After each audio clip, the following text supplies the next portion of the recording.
So what we have is a double propaganda in a certain sense. We have a propaganda at the level of the Montenegrin government and also at the level of NATO. You're listening to the Corbett Report. Welcome, friends. James Corbett here, CorbettReport.com. Today is the 26th of February, 2016. I keep doing that. Sorry. And today we are going to be talking to someone new to the Corbett Report universe, but not new to followers of BoilingFrogsPost.com. I'm talking about Dr. Filip Kovacevic, and I hope I'm pronouncing that correctly. Let's check. Dr. Filip Kovacevic, is that right? I think you're doing well, James. I'll take that. Well, we'll go with that for now, but you can correct me as you feel the need to. Dr. Kovacevic is a university professor. He's also the author of 7 books and dozens of academic articles. He is also the chairman of the Movement for Neutrality of Montenegro, a very interesting organization and one that is, I think, going to become very much more important in the coming months, as we will talk about in today's conversation. He's also a professor at the University of San Francisco, where he now resides. So, Dr. Kovacevic, thank you very much for joining us today. Thank you very much, James. I'm very glad to be here. I respect your work and I follow it closely and carefully. Excellent. Well, I'm glad to hear that, and I'm glad to have you on board for today's conversation. We're going to be talking about an important editorial that you wrote for BoilingFrogsPost.com late last year. But we should note, for those who are interested, that you are going to be the newsbud.com senior analyst on Russia and the Balkans, if, when, and as the newsbud.com Kickstarter gets funded. So we will once again direct people's attention to the newsbud.com Kickstarter campaign that is in the process of being funded right now, and hopefully by April 14th, 2016, we will have the funding for Newsbud to enable this type of analysis. So let's get into the meat and potatoes. We have this article that you wrote back in December, What the New York Times Did Not Tell You About NATO and Montenegro, referencing a couple of articles from the New York Times. Well, one article and one op-ed. NATO unveils plan to grow, drawing fury and threats from Russia, and Russia's fury over Montenegro and NATO. And this is concerning an invitation that was extended, a formal invitation for membership of NATO to Montenegro in December of last year. But I think before we get into that issue specifically, we might need to set the table a little bit for the audience who may or may not know anything at all about Montenegro and its position in this geopolitical struggle. I'm sure many people will know that it was a part of the former Yugoslavia, but they may or may not know that through a referendum in 2006, it actually attained its own sovereignty, and I don't know where people's understanding of Montenegro and its place in this issue is. So perhaps we can just start with a little bit of information about Montenegro and how it's situated in this struggle between NATO and the Russia resistance bloc. Thanks, James. Thanks for the introduction. Montenegro is one of the 6 former Yugoslav republics. It became independent in 2006. And as soon as it became independent, it became the target of the U.S. foreign policy expansionist agenda, which is exemplified through NATO expansion at this point of time. The issue in Montenegro is that the majority of the people actually do not want NATO membership for different reasons. One of which is that NATO not long ago bombed Serbia, Montenegro, and Kosovo, in order to, once again, to actualize its geopolitical agenda in the Balkans. As you know, if you look at the Balkan history, you'll see that the Balkans is a region where many empires have clashed. We have the great game in Eurasia, but we also have the mini great game in the Balkans, at least for the last 200 years. And basically, there have been 3 forces: the Germany, Austria, Hungary Empire, the British Empire, the Russian Empire, and also, of course, the Ottoman Empire, so 4 forces. And today we pretty much have the US NATO empire on the one hand, and we also have the resurgence of, let's say, the Russian influence in the Balkans. But what concerns me at this point is and my work is to uncover, to expose the expansionist agendas from both sides. So at this point of time, the US and NATO have had the most work done in the Balkans, so I'm focusing my attention to them. But if the Russians should gain the upper hand, I'll be spending as much time focusing on the Russian imperialist agenda. That's so important because often in these types of struggles, the actual people involved in the country in question are usually excluded from the conversation altogether, as if it is NATO's say over what happens in the country or Russia's say over what happens in the country, rather than Montenegrins themselves, which is the point of these New York Times articles. Let's talk a little bit about them. There's one from Stephen Erlanger, as I talked about, and then there's one from the editorial board of the New York Times. How did the New York Times try to frame this conversation about the possible membership of Montenegro in NATO? The problem with the New York Times presentation is that you get a selective and biased account, an account that goes hand in hand with the U.S. expansionist agenda. In other words, you don't get an objective presentation of the facts on the ground. And this is precisely why we need the newsbud. We need the newsbud to expose the agendas, the geopolitical agendas in the mass media.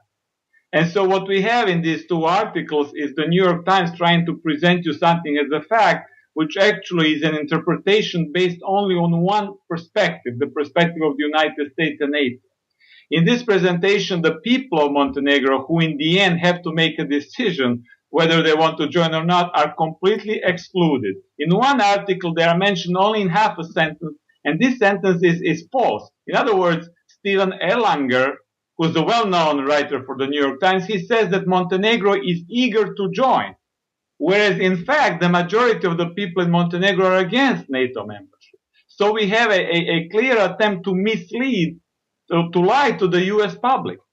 In the second article, which is the editorial, we have a more nuanced picture where the editorial writers say that the Montenegrins are sharply divided. However, this is not the case either because the majority is against joining. So they cannot be sharply divided if the majority is against joining. It's not 50-50. So in other words, what's also interesting is that within the same New York Times, you have, one perspective that's kind of hardline and one or less so, but they both point to the same agenda, which is this story is over. There is no choice. Montenegro will be a member of NATO. And this is far from the fact. So in order for the U.S. citizens and the others who read the New York Times to be correctly informed, they have to have access to another type of media. And I think this is the role that the newsbud can play and will play if we get the necessary funding. Well, as you say, I mean, the people of Montenegro are majority against this move, but let's get a sense of what the average person in Montenegro feels, as you say, about that very recent history about the NATO bombings in that area. I mean, is this related to that, or is it an extension of general angst over U.S./NATO foreign policy? But there are so many different factors going on. The issue, of course, connected with the recent NATO bombing 15 years ago, is fresh in everybody's memory. There's also the issue of the U.S. expansionism in other parts of the world, and people seeing that joining an organization like NATO would get the people of Montenegro involved in conflicts in other parts of the world. So what we have in a certain sense is people not willing to be militaristic, people not willing to have their money being invested in the military, whereas they could be invested in schools, in social services, and so on. In addition, in Montenegro, we have a very corrupt government. We basically have the party leadership, the Communist Party being extended under a different name for another 25 years. So what we have is people at the top essentially lying to the outside public about NATO. People at the top, in order to stay at the top, in order to maintain their power and privilege, they play the game of the United States. So the information that you can get, let's say, from the Montenegrin official sources, from the government, from the ambassadors and diplomats, is that people love NATO. But this is not true to the facts on the ground. So what we have is a double propaganda in a certain sense. We have a propaganda at the level of the Montenegrin government and also at the level of NATO. So people in a certain sense have to fight against two enemies, against their domestic enemy, the government that's corrupt and that's lying to them, and also this geopolitical, let's say, enemy or opponent that wants to get them into its own project and its own agendas. Well, let's talk a little bit about the chairman, you being the chairman for the Movement for Neutrality of Montenegro, an interesting sounding organization. Tell us about that organization and how it came about. Yes, the issue here is that what I and some colleagues of mine and friends wanted to do is we wanted to offer a foreign policy agenda for Montenegro that will not take sides, that will essentially work with both the West and the East for the benefit of the Montenegrin people. The best for Montenegro at this point of time, considering the traumas about NATO and also Montenegrin history, is for Montenegro to play a role of a bridge, of a country that in a certain sense will help for the two sides to come together, because these two sides, in my opinion, have to cooperate. I mean the Western side, US, NATO, and perhaps the Russian-Chinese axis. They have to cooperate in order for us to have a peaceful world. So we were thinking in setting up this organization that we could help. We could at least get Montenegro to be a place where different interests can meet, so that Montenegro could become, in a certain sense, Switzerland in the Balkans. Because as we know, Switzerland being neutral has benefited from this position and was able to host many different negotiations, including the latest one on Syria. So as Montenegrin patriots, but also as pretty much citizens of the world, we want to give our contribution to make this world a more peaceful place, respecting the interests of the people living in Montenegro. And we have had a lot of success, but of course we are faced with the government obstructionism and discrimination and all of that, which can be expected because we are basically confronting the government's foreign policy agenda. But we have a lot of support from the people. Well, that's right. There is that disconnect between what the people are thinking versus what the government and official sources say, as always. So how does that play out in this NATO issue? As you say, most of the public is against this accession, but I would assume the official news sources in Montenegro tend to be on the side of this move? Yeah, definitely. This is why we need new media sources. This is why we need a source like Newsbud that's going to amplify internationally some of these domestic stories. And I can uniquely contribute to that because I speak the Balkan languages and also Russian, and I could look at it. I could read the original sources and then present the situation as best I can. And I think my record speaks to that I have been a credible source for a long time. Then finally, what is the time frame for this move? Is there a decision that's going to be made this year on NATO membership? It's difficult to say because this was just the invitation. Now that all the countries in NATO have to ratify this invitation, as well as the people of Montenegro. What our organization is advocating is a referendum for the people to decide.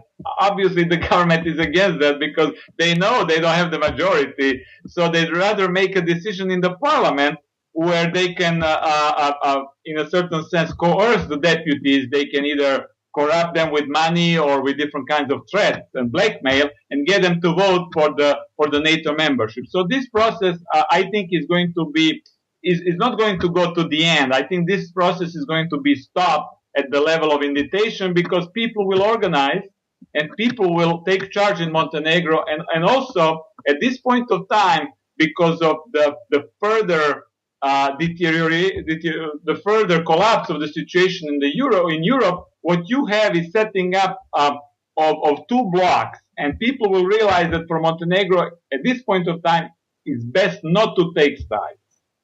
And of course this will also necessitate political changes in Montenegro. I do not expect the current government, the government of Milo Đukanović, who has been a leader for the last 25 years and who is a good friend of Joe Biden. So he is a very good friend of some US politicians, which tells you that NATO is not the champion of democracy, the rule of law and human rights. It's basically an organization that turns a blind eye to the abuses of these things as long as they have the person in power who is going to support their agenda. So the only way for us to actually implement our agenda is basically to have political change in Montenegro. I think this is going to happen by the end of this year.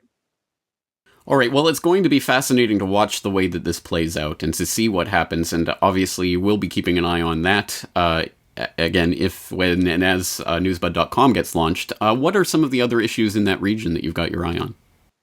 Well, there are so many issues in the Balkans. There is the issue of the refugees, and to what extent their numbers will destabilize the region. There's this issue of the Russians investing a lot of money in the Balkans now, and in a certain sense coming back to the Balkans. There's also this issue of the Ottoman expansion, of Erdogan's idea of being the Sultan of the Balkans. So what we are seeing is a very, very complex geopolitical picture, and I hope to be able to do this on Newsbud, to be able to untangle all these different tangles and to help people understand, and not only understand, but also motivate them to take action in their own communities.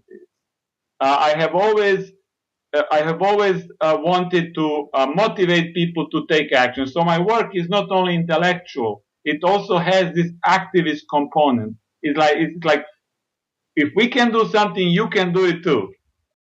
Well, knowledge without action is meaningless, really. So, absolutely, it's good to see that spirit alive and well, and I'm glad to see that you're taking up that torch. So, everyone who's watching this conversation, who's interested in these issues, I hope they will again check out the newsbud.com Kickstarter campaign. The link will be in the show notes so that you can go and make your pledge and help to get this information launched. Because, as we say, there are not a lot of news sources that are going to be honestly covering issues like these. So, let's help to make the people-powered alternative to the mainstream official purveyors of lies. On that note, Dr. Filip Kovacevic, it's been great to have you on the program. I look forward to many more conversations in the future. Thank you for your time. Thank you very much, James. Keep up the good work.